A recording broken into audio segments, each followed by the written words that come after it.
અને આમે આ રાજપરા મારા જ પરગણાનું ગામ છે ને, નીલમબાગમાં તમારા દેવળ બંધાવું કે આ રાજપરાના પાદરમાં બંધાવું, તમને ગમે તો અહીંયા હું તમારા દેવળ બંધાવીશ અને તમને હું હોંશથી હવા કળશીની લાપસી ધરાવીશ માતાજી. પણ અમારા રાજકુટુંબનું અને અમારી પ્રજાનું આ ભાવેણાના હિમાડે બેઠા બેઠા બધાયનું ધ્યાન રાખજો હો માતાજી.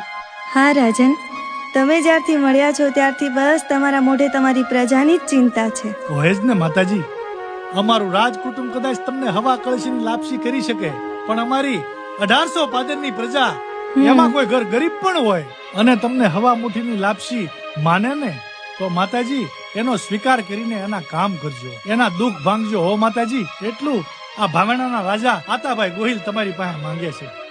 તો મારું પણ તમને વચન છે. વચન? શું વચન આપો છો માતાજી? તો તમે પણ સાંભળી લો રાજન. તમારી પ્રજા મને હવા મુઠ્ઠીની માનતા માનશે તો દોડીને હું એના ઉઘાડા પગે કામ કરું તો માનજો કે હું મામડિયા ચારણની દીકરી આઈ ખોડિયાર ભાવેણાના રાજા આતાભાઈ ગોહિલના વચને બંધાણી હતી. જય હો, જય હો આય ખોડિયાર, તમારો જય હો. જય હો મામડિયા ચારણની દીકરી આય માં, તમારો જય હો, જય હો, જય હો માતાજી.